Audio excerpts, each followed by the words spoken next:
fazer atrás, não, tinha que ir sempre. Sempre foi esse o costume. Ir atrás do rebanho. O cuidado do rebanho. Visitando as casas, mas por que vocês não estão indo à igreja? Perguntavam. Geralmente, quem estava em casa era a mulher, né? Não era o marido. Eu visitava sempre com as Zenaide e nunca visitei sozinho, nunca. Para não dar motivo de fala lá, por pastor. Então ela respondeu, porque enquanto aquela Eliane estiver na igreja lá, dando em cima do meu marido, nós não vamos ver mais.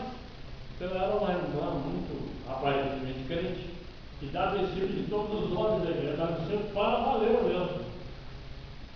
Eu descobri aqui um mundo de mulheres, de famílias, que não iam mais à igreja porque aquela Eliane estava lá, não era possível. Então, o que fazer? Trazer a Assembleia? A Igreja Metodista disciplinava através da Assembleia. Trazer a Assembleia vai ser um escândalo terrível. O que é que eu vou fazer? Fazer uma carta de demissão dela, ir lá, expor o motivo e convidá-la para ficar bom, parecer que não houve nada, que ela estava saindo da igreja. A melhor coisa a fazer. Fiz assim, então ela chorou e tal, assinou uma carta imediatamente. Então eu anunciei na igreja depois que a irmã fulana e tal estava pedindo a exclusão dela do rol de membro da igreja. Aí a família dela se levantou, queria saber por quê, e virou, começou a haver um sururu na igreja, infeccionado na igreja, e houve um levante tal que eles nos raptaram, a Zenaide e eu, levaram lá, e quase que nós apanhamos. Para bater a família dela. Onde é que se viu fazendo isso com a minha filha? Com a nossa filha? Nós tivemos algumas experiências. Eu pensava até em escrever um livro sobre isso, mas o livro vai ser lido por muita gente e vai escandalizar. Então deixa. Deixa o livro do pastor, não é? A vida de pastor nem sempre é cheia de flores, né? Pode haver espinhos muito grandes. Então todos eles iam sair da igreja, arrancando este joio, sairia um mundo de trigo, e outros também fingidos revoltados que iam sair por causa daquela carta. Vejam bem o que Jesus está falando. Deixai-os partir, juntamente com o trigo não arranqueis também o joio. Isso acontece, não? Acontece. Mas existe o joio e existe o trigo. Mas existe também os convidados bons, os ruins que não aceitam o convite, os outros que alegam que têm motivos de trabalho, de ocupação, e os outros que odeiam mesmo o convite do Evangelho. O Mosiel vai ler para nós Mateus 22, de 1 a 14. Por favor.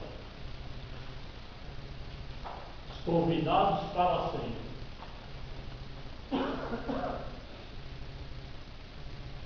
A parábola das bodas. De novo entrou Jesus a falar por parábola, dizendo-lhes: o reino do céu é semelhante a um rei que celebrou as bodas de seu filho. Então enviou os seus servos a chamar os convidados para as bodas. Mas estes não quiseram vir. Enviou ainda outro servo, com esta ordem: dizei aos convidados: eis que já preparei o meu banquete, os meus bois cevados já foram abatidos, e tudo está pronto. Vinde para as bodas. E eles, porém, não o importaram e se foram. E um para um campo e outro para o seu negócio. E os outros, agarrando os servos, os maltrataram e mataram. E o rei ficou irado e, enviando as suas tropas, exterminou aqueles assassinos. Eles incendiou a cidade. Então disse aos seus servos: está pronta a festa, mas os convidados não eram dignos. E depois, para as encruzilhadas dos caminhos, e convidai-os para as bodas, quantos encontrardes. E saindo aqueles servos pela estrada, reuniram todos os que encontraram, maus e bons, e a sala do banquete ficou repleta de convidados. Entrando, porém, o rei para ver o que estava à mesa, notou ali um homem que não trazia veste nupcial, e perguntou-lhe: amigo, como entrastes aqui sem veste nupcial? E ele emudeceu. E então ordenou o rei aos serventes: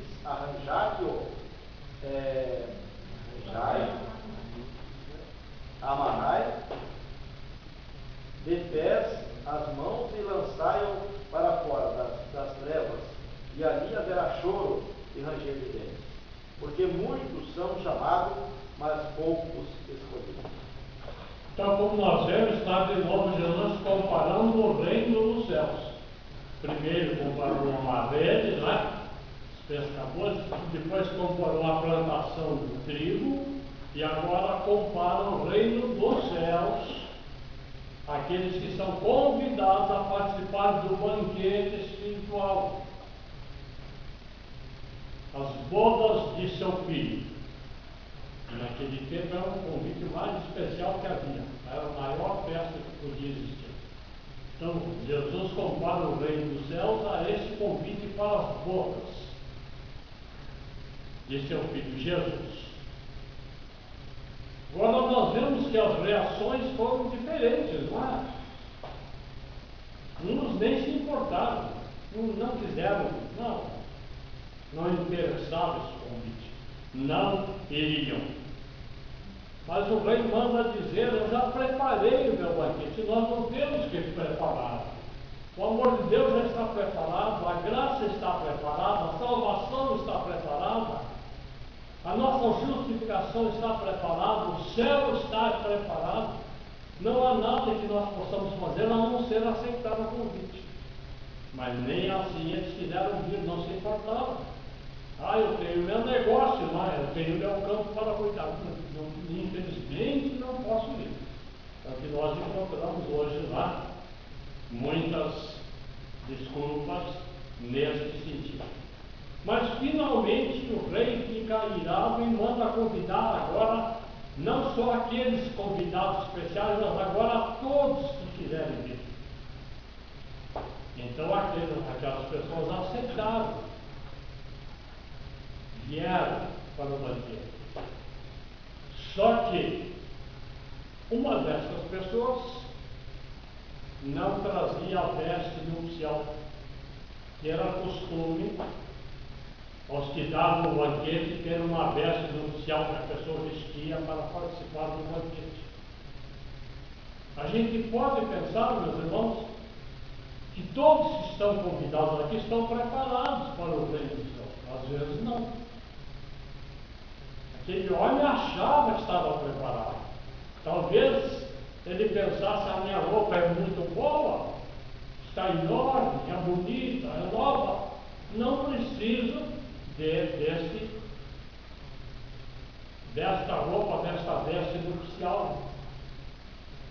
Estou adequado. E o que aconteceu? O rei, quando entrou, notou que ali havia um que não trazia a veste nupcial.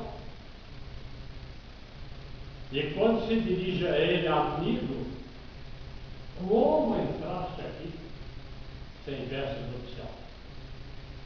E ele emudeceu, porque não havia nada a dizer. O rei tinha feito tudo para ele participar e ele recusou a veste. Assim, meus irmãos, nós não estamos falando contra as boas obras que nós temos de fazer, porque elas são o resultado da nossa salvação. Mas confiar nas boas obras, nos atos de merecimento da graça de Deus, porque nós merecemos, porque nós fizemos, porque nós somos bons, porque nós andamos de acordo com o que Deus quer, então, meus irmãos, é rejeitar a graça. Não são as nossas maravilhosas obras, roupagem que nós temos, que vai nos permitir essa roupagem estar ali no banquete, mas a roupagem da graça de Deus. Se não me falhar a memória, em Isaías, no capítulo 61, está escrito: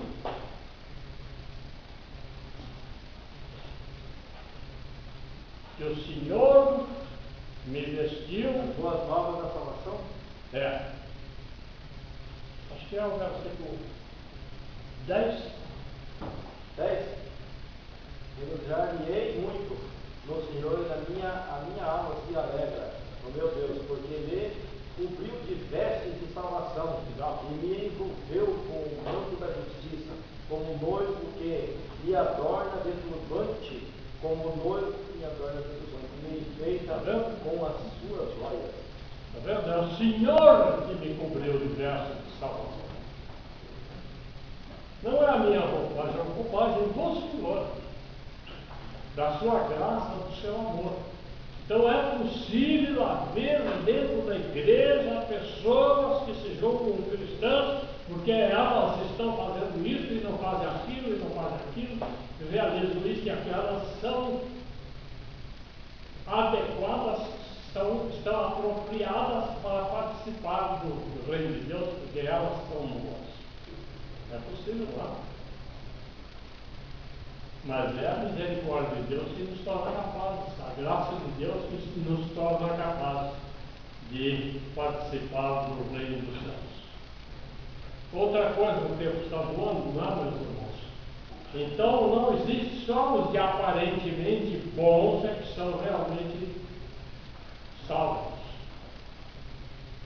Mas a igreja também, até os líderes, pode ter falsos líderes, ou não pode? Nós falamos da igreja verdadeira.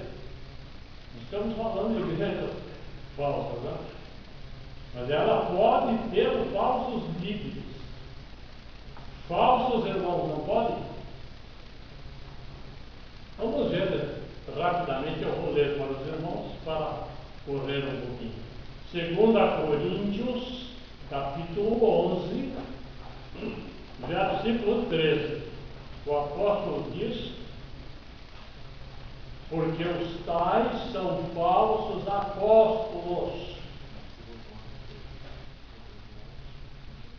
obreiros fraudulentos, transformando-se em apóstolos de Cristo. Paulo não está falando do colégio apostólico, porque esse existia. Está falando dos obreiros da igreja. A palavra apóstolo, no grego, apostolado significa ser enviado. Nesse sentido, todos nós somos apóstolos, que somos enviados a pregar as boas. Não somos o colégio apostólico, mas somos apostolados para pregar as boas obras. Então, tais são falsos apóstolos, obreiros fraudulentos, obreiros enganadores, transformando-se em apóstolos de Cristo. Está o versículo de 11 a 13, 2 Coríntios. Não é? Mas também os falsos irmãos, versículo 26, aí na frente diz, né? Paulo fala dos perigos que ele enfrentou. O pastor falou que é muito fã do apóstolo Paulo, todos nós somos, né? Não. mas não é só fã, meus irmãos. O apóstolo Paulo é uma figura tão extraordinária, tão inacreditável, que não é apenas um grande pregador e escritor de cartas, não. É só olhar nesta vida maravilhosa, fiel a Jesus, que pagou tudo para seguir, para nós vermos que figura extraordinária desse homem que deixou de tudo para enfrentar o que? Em perigo entre falsos irmãos.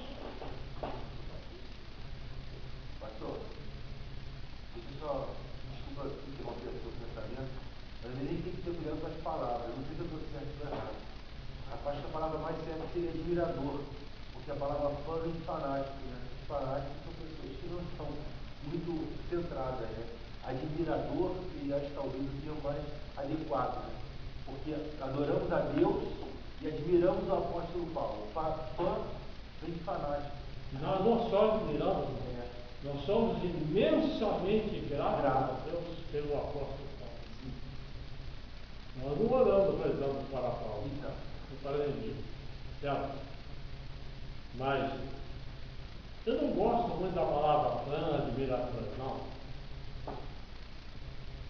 Isso aí é mais para os artistas aqui desse mundo lá. Nós somos agradecidos a Deus pelos apóstolos todos, pelo apóstolo Pedro, mas nenhum foi tão grande, tão extraordinário quanto o apóstolo Paulo. Não é? Nós somos mais do que admiradores, nós somos gratos. Não propriamente a ele, mas ao Deus que o chamou. Não é verdade? Então, em perigo entre falsos irmãos.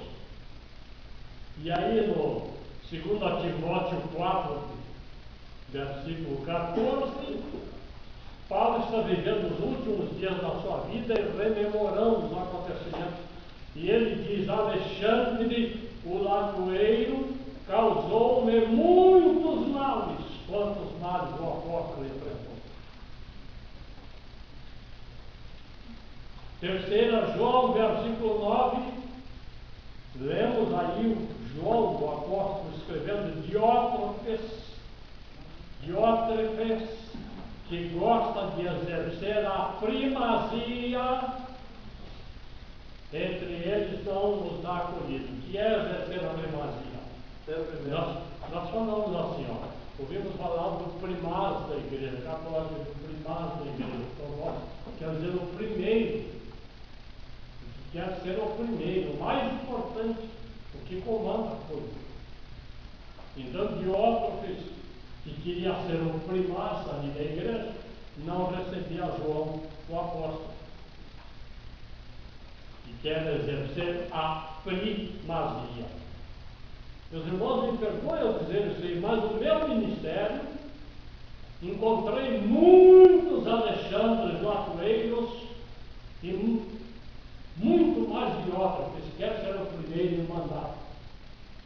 Sempre mandar. Me lembro de um presbítero muito bom, mas que tinha esse defeito, ficava só vigiando a lei. É verdade? Pastor, não gostou muito do senhor Apolo, mas não tem culpa.